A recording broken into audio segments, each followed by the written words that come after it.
got him by one position. And then there's Bryson James who picked up the win in this race. And did you guys see how he did it? Did you see the pass for the lead? Yeah. Did you didn't see this, Joel? I didn't have a chance to see this one. Bryson James executed hands down the pass of the night. Drove her in on the high side of turns 3, ran the high side, and watching what the other cars had done in front of him for the last couple laps. He worked it for a few laps getting it set up, too. He did. He set these guys up, and they took the bait. And, he'd been running kind of down the bottom, down the middle, showing some color. They drove in to turn 3. The top two cars were both, they moved down about a groove. And when they did, Bryson shot that car to the high side, and when he drove out of turn 4, he went straight to the bottom and went around him. I mean, it carried all that momentum out of the corner. It was a beautiful pass. Yeah. That was right at about, lap 23?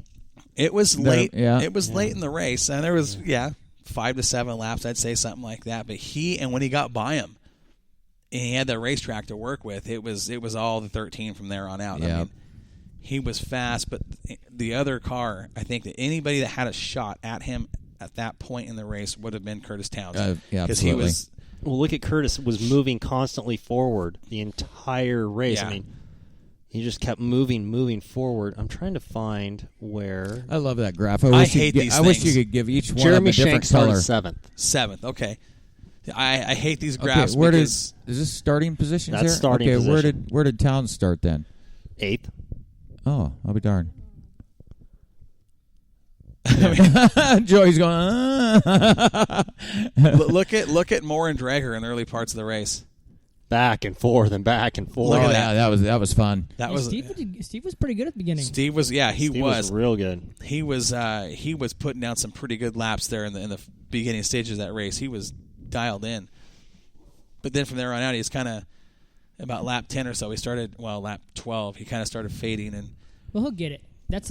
He's only got a couple nights in that car. I've been helping him with the setup on that mod, and he's going to get it. He will. That's a good race car. I've had a chance to get down there and look at it. And that's nice. I don't know if you're going to find anything that's just, you can say, that's any better. There's no better person to help us set up on an X Factor mod than Mr. Joey Tanner. That guy right there. Mr. Joey Tanner. He's the face you think of when you hear X Factor. Yep. Well, let's dive into the super late models. Let's do it. This is the boom. The big nasty cars. The big nasty. Let's do it. There's your time-ins, guys. One car in the 14-second bracket. And who was it?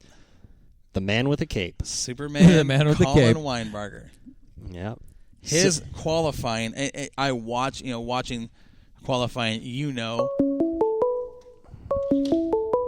Oh, look at that. Huh. We've got a call in here on the Crocker's Cars calling line. You know what it is by the number? I can see that number and know who it is. Absolutely. I know who it is, too. Caller, you're on Northwest Dirt News. Hello? How you doing, bud? What's going on? Hey, Corey. Doing well. Just getting home from the shop. This is Mr. Matthew Drager. Oh, hey. Are you listening to the show? I haven't been able to today, but I'm told I need to call in. Oh, you're in for a surprise, buddy. Well, I just thought you were listening because just a few moments ago, Widescreen said, Drager's afraid of the wall. Did you not say that? Did I? Yeah. He said Drager said he was afraid of the wall. No, he did not. Yes, he did. No. I will vouch for that one. I hear someone backing up on their story here. I don't know. Anyway. Stir the pot, Corey. I just thought, hey, there's got to be a reason you're calling. Who told you to call? Yeah, well, I also heard there was a little discussion on how that name Widescreen came up last week. Oh, geez, here we go. There was. You know what? There was a bit of a discussion, and it was talked about. Talk to me. Let me know what's going on here. Well, Joel's kind of been digging a hole for nicknames since the first day he came around. When do I not dig holes? It literally started the first 10 minutes in the shop. The first time he ever came up was night before Strawberry Cup, I don't know, 3-4 years ago. 4 years. Motor was sitting in the car, but nothing else was done. And he shows up and he goes, "Hey, man, what can I do?" Now, he had worked with my brother at CarQuest, but I didn't know the first thing about him. Uh-huh. So I said, let's He's put leaving the plugs in, studio. He is Anybody can do leaving that. the studio. Go So ahead. he gets down the left side of the motor, and not a problem. Everything goes in fine. Starts down the right side of the motor, and after the first one, "Hey, Matthew, I think there's a problem. Your spark plugs, the threads are messed up or something." And I tell him to try the next one. Same thing, try the next one. My brother walks up and goes, "Hey, what's wrong?" Joel can't put spark plugs in. You want to try it? No joke. Joel got the first 4 spark plugs in, didn't hit another one. William put them in fine, and instantly the Asian jokes, because all the cars they have are 4 cylinders. Thanks, Drager. Appreciate it. Oh. Joel's the only person that I've worked on a race car with that can literally drop a nut, it be sitting right in front of him, and you have to tell him to look down to find it. That's where the widescreen came from. Okay, so anyways, how was your guys' Seriously, strawberry cup? He dropped the nut under the car and couldn't find it. We told him to look down, and one of us goes, "Joel, what's it like seeing life in widescreen?" And he kind of goes, "Huh?"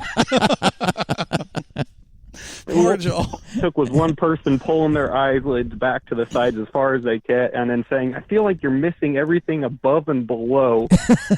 I wish you were in the studio right now, Matt, because this is the first time I've seen an Asian man blush. Yeah, he's red. Looks like an Indian. With funny eyes.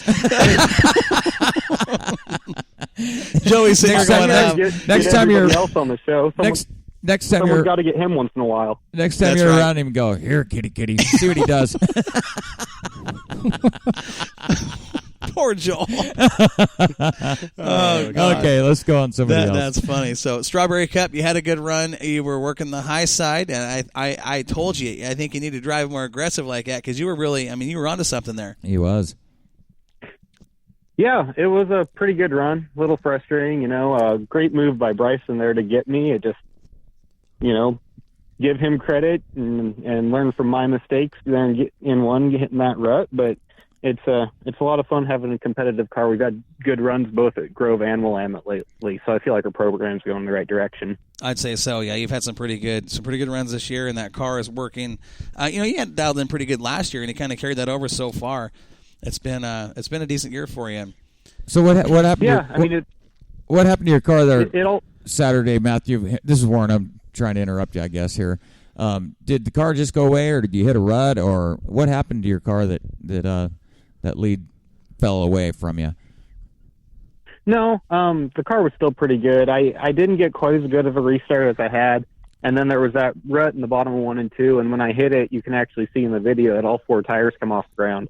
And even though my car's still moving, you're not going forward when you're doing that. Absolutely. So, the couple car length gap I had closed up quick. Bryson made a great move to get under me, and he knew it. And we were talking about it the other day. He said he knew he had to get by me then and pull the slider and get to the top. Otherwise, if I got there, it was going to kind of string out like it had been. So, that's racing. Great job by him. I just wish it wouldn't have gone that direction. Well, that was a great job by you too. It was a heck of a fun race to watch. Oh, it was. It was a great race. It was great. Yeah, especially with the race that you guys had going after that restart for a couple laps. It was really good. If I remember right, when you got into that rut down there and the car came off the ground and it turned towards the wall and you had to back out of it just a bit, right? Yeah, it didn't turn towards the wall too hard, but when the rear tires are off the ground, you're not driving forward. Right, yeah. So that was the biggest deal. Yeah, it was unfortunate. It looked like you were going back-to-back Strawberry Cup wins. Yeah, and that's not too common. I was hoping, but that's how it is. We'll regroup, finish some customer cars, and get ready to get back at it next week. Right on. Well, we're going to wish you the best of luck next week, and for the remainder of the season. And I don't think I do think that we will see you in Victory Lane here, if not once, a couple more times before it's over. Absolutely. I sure hope so. That's our goal. Right on, bud. Well, I appreciate the call, and we're going to slap Joel around and tease him more a little. Perfect. Keep it up, guys. If you got any more stories, feel free to call in and tell us. Yeah. Night, Matthew. Have a good night, one. bud. Thanks for calling in. See you, Matt.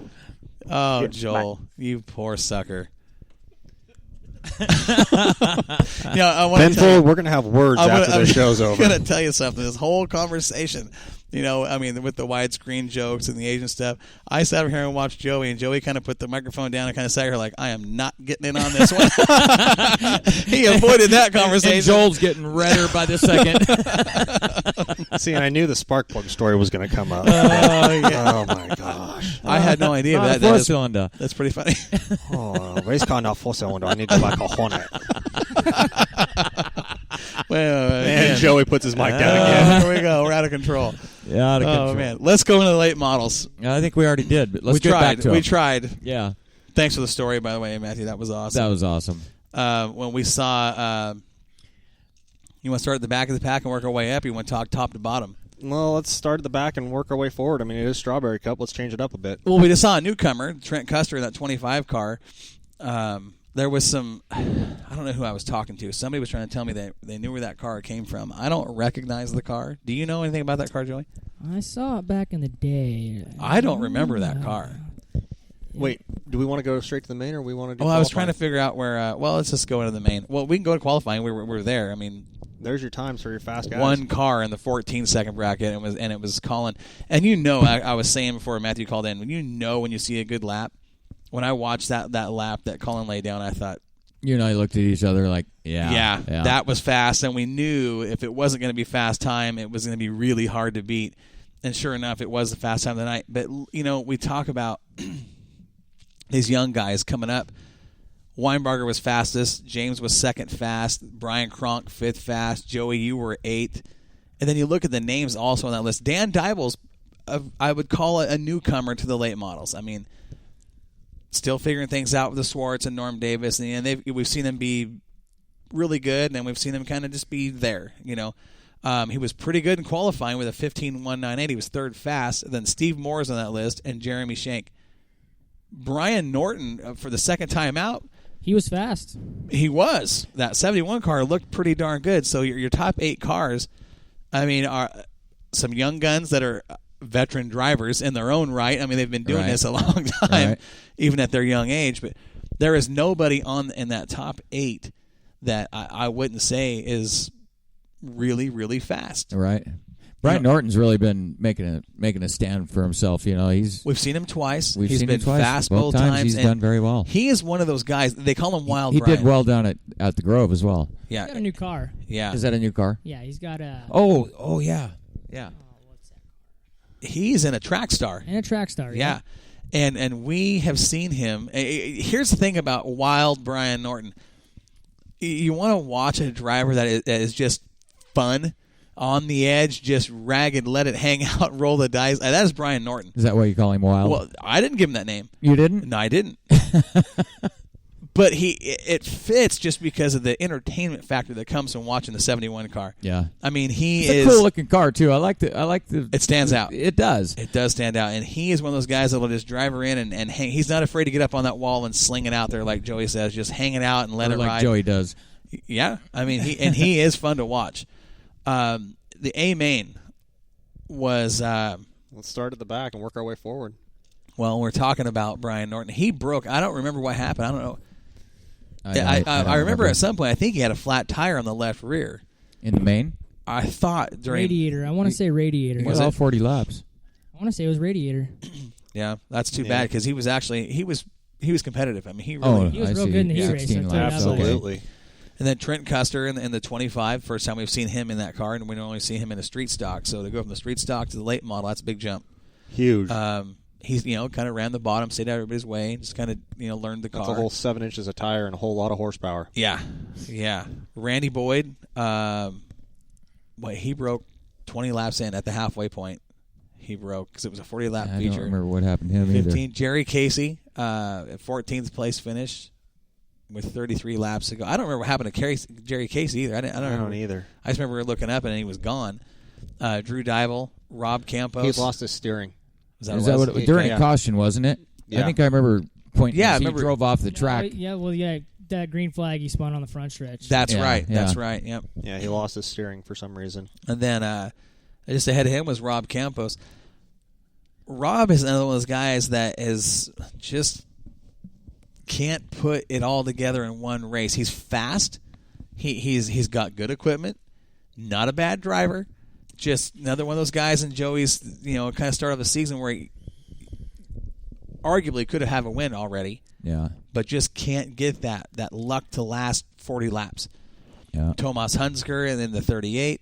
Brian Kronk, we saw Broken frame from the down at 1 and 2. The cross member I heard yep. that's what broke. Todd Sieg, the one-man gang right there in the middle of the pack at 9th. Dybel, we saw